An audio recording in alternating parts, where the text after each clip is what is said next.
Simetrinya di mana? Kalau umpama ini benda dua dimensi, tepat di titiknya ini adalah simetri lipatnya. Kalau ini 3 dimensi, tentu simetrinya menjadi jauh lebih banyak lagi. Benda-benda simetris itu mudah sekali kita temukan di sekitar kita. Contoh lain misalnya, ya, baiklah. Ini patung Buddha, masih di Candi Borobudur. Menurut Anda, mana bagian yang simetris?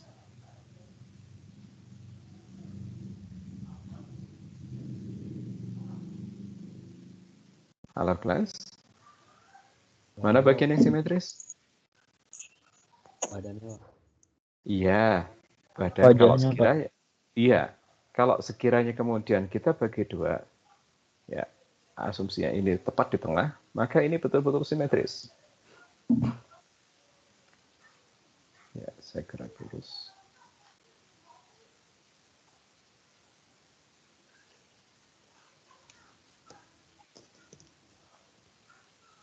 Ya, kalau sekiranya ini saya bagi dua tepat di tengah, ini akan simetris. Badan kita, kalau sekiranya ini posisinya tepat seperti menyembah begitu, maka ini akan menjadi simetri kiri dan kanan, terus sampai bawah. Ya, ini mudah sekali kita lihat simetrinya. Baik, kalau Monas, kira-kira menurut Anda ini simetri apa yang dimiliki? Apakah ini simetris atau tidak? Simetris, Pak. Simetris. Ada berapa titik yang dapat Anda gunakan sebagai titik referensi untuk Monas ini adalah benda simetris? Anda bisa mengambil dari titik tengahnya. Terus kemudian, karena ini bujur sangkar, Anda juga dapat mengambil dari setiap sisi ujung-ujungnya. Artinya, kalau bendanya itu bujur sangkar semacam ini, tentu Anda semakin banyak menemukan titik simetri lipatnya. Dari mulai titik tengahnya, atau titik ujungnya di sini, ya titik tengah di sini. Bahkan misalnya, untuk melintang diagonal semacam ini pun masih memungkinkan Anda temukan titik simetrinya. Baik, sekarang logo kita. Ya, untuk logo UNJ, apakah simetris?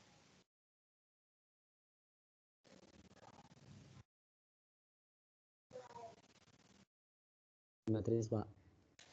Simetris. Iya, simetri. Jika apa? Ini menjadi simetri lipat atau simetri putar? Logo UNJ.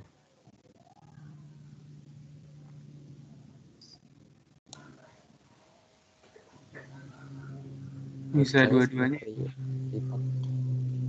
Ya, kalau logo UNJ ini, kalau kita lipat menjadi dua bagian yang sangat besar misalnya, kita potong tepat di tengahnya, katakanlah. Apakah ini menghasilkan simetri? Pola yang tidak simetri ini sulit untuk kita anggap sebagai titik simetri untuk apinya. Termasuk tulisan Universitas Negeri Jakarta. Andai tulisan Universitas Negeri Jakarta tidak ada, kemudian logo yang ada apinya itu tidak ada, tentu ini punya simetri lipat. Kalau sekiranya logo apinya ada di sini dan tulisan Universitas Negeri Jakarta ini ada di sini, maka dia tidak punya simetri lipat. Karena bagian kiri tidak sama dengan bagian sebelah kanan. Halo kelas. Apakah Anda dapat memahami mengenai ini? Akhirnya logo Universitas Negeri Jakarta, dia tidak punya simetri lipat. Karena ketika logo ini saya bagi dua menjadi bagian yang sama persis, identik, bagian kiri tidak menjadi sama dengan bagian kanan. Karena tulisan Universitas Negeri Jakarta, ketika kita belah jadi dua, satu bagian itu bukan merupakan bagian pencerminan dari bagian yang lain. Termasuk juga logo apinya. Andaikan tulisan Universitas Negeri Jakarta kita keluarkan, terus kemudian logo api ini kita keluarkan, ya kita punya simetri lipat. Terus apabila misalnya logo ini kita keluarkan, ini kita keluarkan, tinggal semacam bunga teratai ini, ya, semacam bunga teratai ini, maka dia punya banyak simetri lipat. Baiklah. Apakah ada yang mau didiskusikan?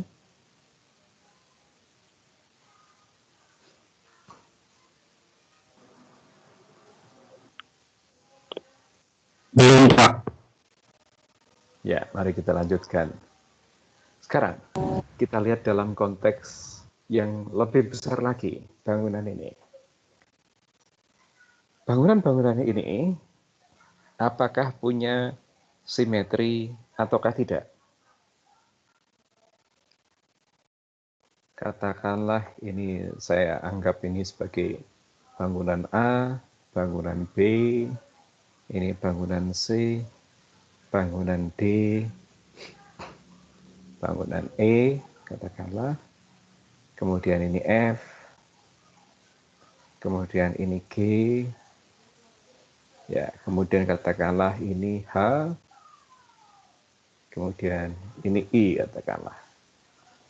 Dari sekian banyak bangunan, menurut Anda, dalam konteks simetri bagaimana?